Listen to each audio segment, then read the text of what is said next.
Ok, então vamos passar aí para a seção 1.2.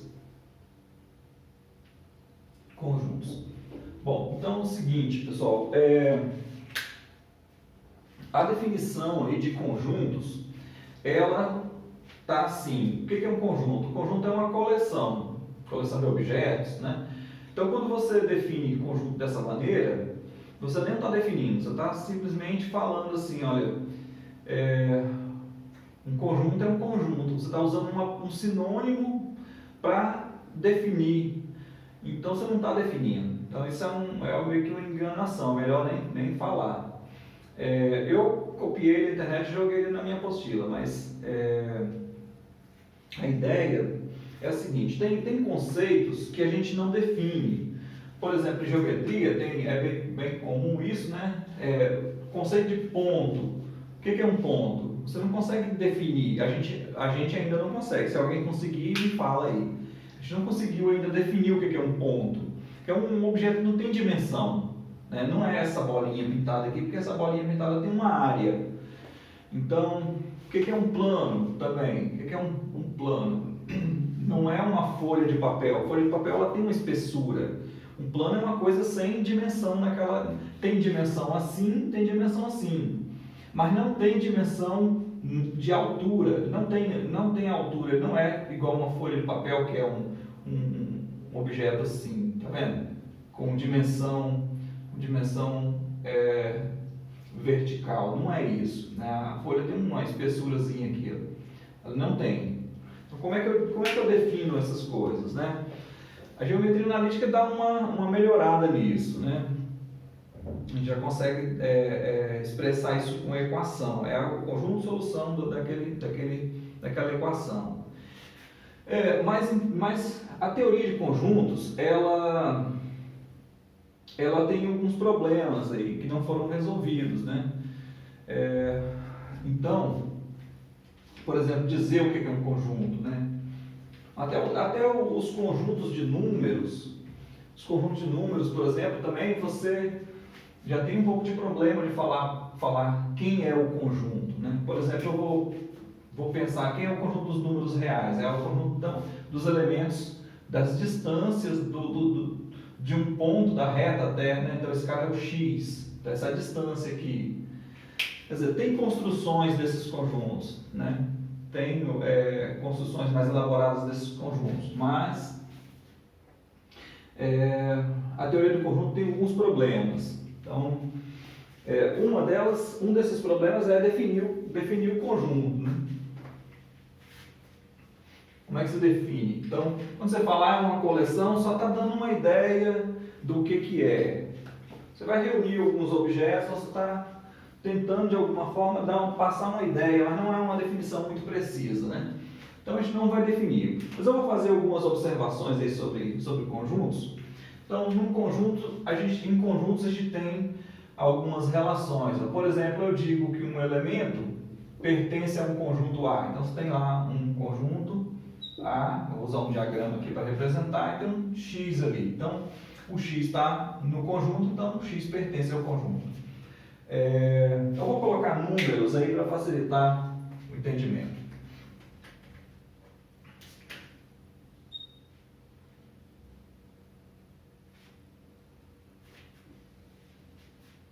Vou colocar aqui um universo aqui e um outro conjunto aqui, que é o conjunto B.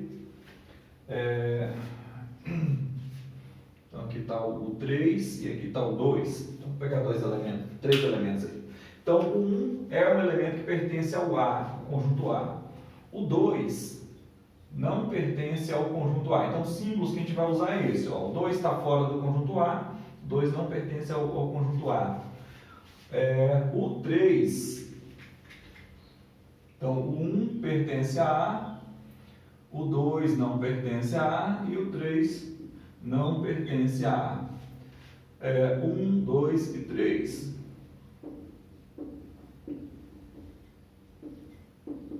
Então, da mesma forma, né, o 3 é o único que pertence a B. O 2 não pertence, está aqui fora, o 1 não pertence. Então, vamos fazer o seguinte.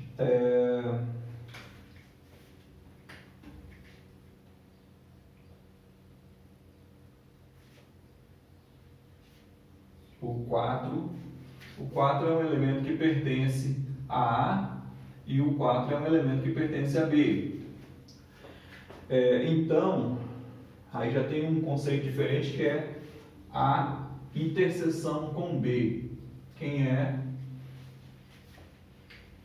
O 4 é o elemento que pertence a A interseção com B. Só para falar um pouquinho sobre esse símbolo aqui, né, de interseção. Interseção é a parte comum. Então tem o símbolo de pertence, tem o símbolo de interseção, que é quando é a parte comum, tem um símbolo de união. O que é a união? Quais são os elementos que estão na união? São todos esses elementos aqui. Você vai pegar os elementos de A e os elementos de B, juntar. Essa é a união, né? Então, o 1, o 3 e o 4 são elementos que pertencem a A unido com B. Então, A união com B. Outra relação interessante e importante que existe é a de estar contido. Então, eu vou ter que fazer um outro desenho aqui para falar de estar contido. Então, temos o universo aqui, e aqui eu tenho um conjunto B, e aqui eu tenho um conjunto A. Então, eu vou pegar aqui 1, 2, 3 e 4. Então, tem os elementos aqui, e aqui é o conjunto A. Então, o conjunto A está todo dentro do conjunto B. Então, os elementos de A pertencem a B. Então, nesse caso, eu digo que A está contido em B. Nesse caso aqui, o A tem um elemento de A que está em B, mas tem um elemento de A que não está em B. Então, A não está contido em B. Então, usa esse símbolo. Então, é o básico que a gente precisa saber sobre conjunto, né?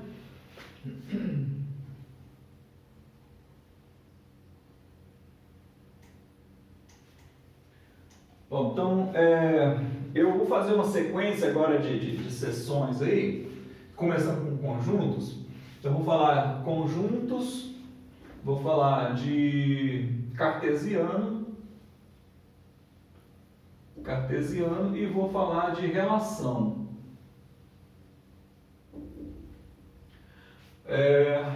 E aí eu vou chegar novamente em função.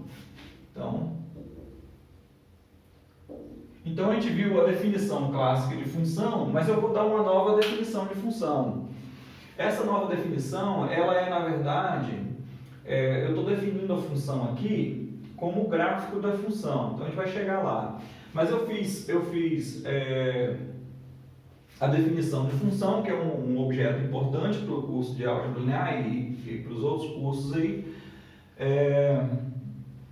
Eu fiz a definição clássica, mas eu vou definir de uma outra maneira. Talvez eu não precisasse passar por isso, mas nesse caminho aqui a gente vai ver várias coisas que são muito importantes dentro de álgebra linear. Então eu resolvi fazer essa trajetória de novo. Então a gente vai redefinir a função. Eu tinha definido função e a gente vai redefinir agora como sendo gráfico. A gente vai usar a definição, a função é esse conjunto aqui, ó, x, f de x. Nós vamos definir como esse conjunto de pares, com o x pertencendo ao domínio da função. Então, a gente vai definir dessa maneira. Eu vou chegar lá e a gente vai trabalhar aí essa sequência de objetos aqui para chegar de novo na definição de função. Então a gente passou por conjuntos, vamos falar então sobre o cartesiano.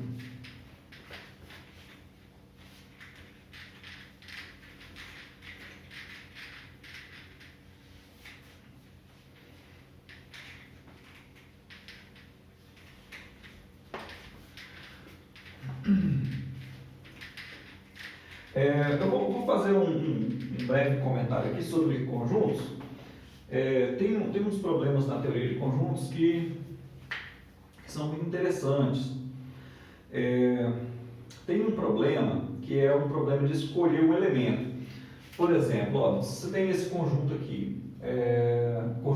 A igual a 3, 7, 9 e 11, por exemplo. Aí eu quero escolher um elemento. Um dos critérios para escolher um elemento ali seria pegar o menor elemento. Então, aqui você tem aqui um conjunto de números que está contido nos naturais. Então, olha, o que acontece? Esse conjunto dos naturais é um conjunto bem interessante, que é o seguinte: a gente tem uma ordem nos elementos. Ó, você vê que eu coloquei eles listados numa ordem. Só que é um pouco mais do que isso. Nós temos uma ordem que tem um comportamento muito bom. Eu consigo dizer quem é o menor elemento. Depois eu vou dar um exemplo num conjunto que você não consegue dizer quem é o menor elemento. Então, aqui, um critério para escolher um elemento lá seria o seguinte: olha, eu pego o menor elemento. Então, vou pegar o 3. Aí eu peguei o 3, aí eu quero pegar mais um elemento. Então, vamos pegar o menor. O menor agora é o 7. Tá vendo? Então, eu consigo um critério para escolher um elemento ali. Um critério. Você pode escolher outro. Eu quero o maior. Aí eu quero não sei, você inventa um critério. Então, você consegue um critério para escolher. Agora, pensa nesse conjunto aqui, ó. Conjunto B é 0, 1. O intervalo de números de 0 até 1. Quem é o menor elemento desse conjunto? É o 0. Né? Então, você consegue também escolher o menor elemento. Agora, depois que você tirou o 0, você não consegue escolher o menor elemento de novo. Então, você tem um problema aí. Ó. Então, aquele critério que você tinha para escolher o elemento, então vamos piorar as coisas. Pega o intervalo 0, 1, aberto, né? O 0 não pertence a esse intervalo. O 0 pertence a esse, mas não pertence a esse. Então, aquele problema que você tinha, aquele critério que você tinha lá para escolher um elemento, já não serve mais aqui, né? Obviamente, você consegue inventar um novo critério para esse intervalo aqui. Ó. Se o conjunto é um intervalo aberto, eu posso inventar um critério. Por exemplo, ó, pega o ponto médio, você pega os extremos do intervalo, faz a média. 0 mais 1 e divide por 2. Aí eu quero escolher um outro. Então faz assim, ó, pega... Esse aqui vai dar meio, né? Isso vai dar meio. Então, eu vou pegar um outro elemento. Então, eu vou pegar os extremos de novo, que é 0 e meio. Então, 0 mais 1 meio dividido por 2. Vai dar 1 quarto. Então, esses elementos estão no intervalo 0, 1. Estão no intervalo 0, 1. Tá vendo? Então, não fica... O mesmo critério que valia aqui não vai valer aqui. Mas eu achei um outro critério. Aí tem uma pergunta que é a seguinte... Dado um conjunto, só lembrando a vocês o seguinte, que a gente tem um conjunto de números naturais que tem uma estrutura, que é a ordem é boa, né? Aqui eu tenho uma ordem também, eu tenho uma operação, que nós vamos chegar lá, não vamos falar sobre isso de novo. Agora, se eu pego um conjunto qualquer, né? Um conjunto qualquer que eu não sei nem o que tem aqui dentro, tem coisas aqui dentro, né? Eu não sei que conjunto é esse. Então não tem um critério para escolher. Pelo menos ninguém conseguiu inventar até hoje um critério para escolher. Então aí entra um axioma famoso que é o axioma da escolha. Seja um x em C. Para você dizer, ó, seja x em C. Só para afirmar isso, você precisa do axioma da escolha. Tá? Mesmo sabendo que esse conjunto não é vazio, é diferente de vazio. Então, tá vendo? Então, aí você tem um probleminha aí de teoria de conjuntos. Tem outro problema que é bem legal, que é o seguinte: a existência do conjunto universo. Então, esse aí envolve função também, é bem bacana. Se você tiver, por exemplo, supõe que tem um conjunto que tem todas as coisas. Quer dizer, por um lado, a gente imagina, né, que todas as coisas existem. Todas as coisas mesmo. Universo, pensamentos, lógicas, não sei. Tudo. Coloca tudo nesse conjunto. Você vai ter um problema com esse conjunto. Porque já que ele tem tudo, Então você consegue também, dentro dele, qualquer outro conjunto está contido nele. Seja lá, qualquer conjunto X está contido no universo, porque ele tem tudo. Então esse é o problema, ele tem tudo, então ele tem que suportar tudo. Então um dos conjuntos é o conjunto chamado as partes de U. Bom, se U é o universo, então ele tem que ter as partes de U. E aí isso não é possível. Porque para ser possível, você precisava injetar esse conjunto lá. Então, você teria que ter uma função injetiva, não sei se é exatamente isso. Esses dias para trás aí eu provei esse resultado no curso aqui, mas e tenho digitado em algum lugar. Fiz questão de digitar, mas não sei se é exatamente essa a ordem. Você precisa de injetar esse conjunto lá dentro. Então você precisa de uma função injetiva das partes de U em U. Mas isso não é possível. Então também você consegue provar que não é possível, porque esse conjunto ele é sempre maior do que U. Quando fala em conjunto maior, você fala de cardinalidade de X é maior que a cardinalidade de Y maiúsculo. A cardinalidade, eu não quero assustar vocês com isso, não, mas é só porque eu acho legal falar sobre essas coisas aí. Que a gente sabe que essa teoria de conjuntos ela tem os problemas, a humanidade não conseguiu resolver os problemas ainda, então quem sabe um dia, ou não, né? Então a cardinalidade desse conjunto é maior que a cardinalidade desse conjunto. O que significa? Significa que tem uma função injetiva, maior ou igual, perdão, significa que tem uma função injetiva nesse. Então tem uma função injetiva de f, função injetiva f de x em y. É tudo dado em termos de função, x em y. Isso que significa, né? Essa cardinalidade é maior que essa. Então esse conjunto a gente consegue provar que a cardinalidade desse conjunto é maior que essa.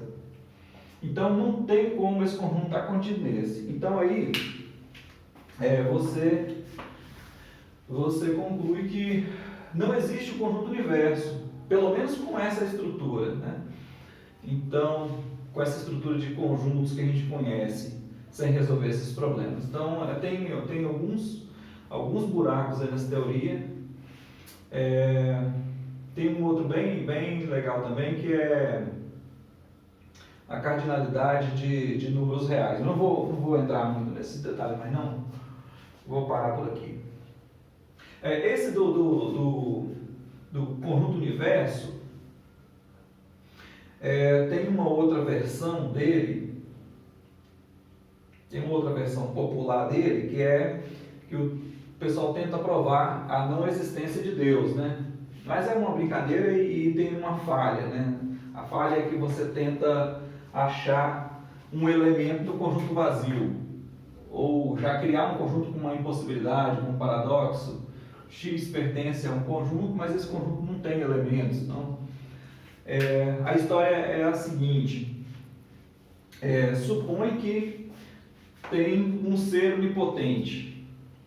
Então, o conjunto lá, né? É mais ou menos a mesma ideia, né? O cara que pode tudo. Então, o fato de poder tudo faz com que ele não exista. Então, supõe que existe um ser onipotente. Bom, então ele pode todas as coisas, né? Então, em particular, ele pode construir uma pedra tão grande que nem ele mesmo pode carregar. E aí tem uma coisa que ele não pode fazer, que é carregar a pedra.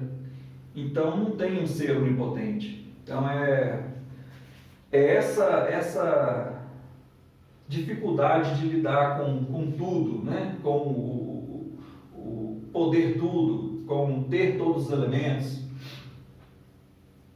Pelo menos a nossa estrutura de conjunto, ela não consegue resolver essas questões.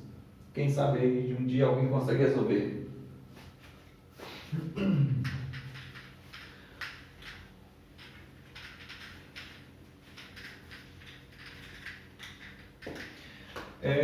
Tem um que é bem interessante sobre cardinalidade de números, que um matemático provou que ela é paradoxal.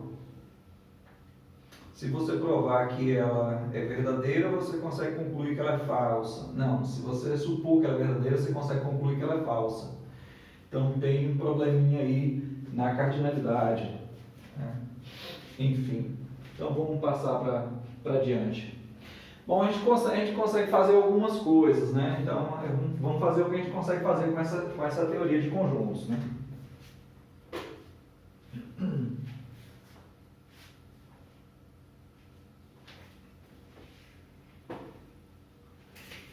Bom, então a próxima seção é 1.3, que é cartesiano, produto cartesiano. Produto cartesiano. Bom, obviamente vocês já ouviram falar do plano cartesiano. Eu vou dar uma pausa aqui.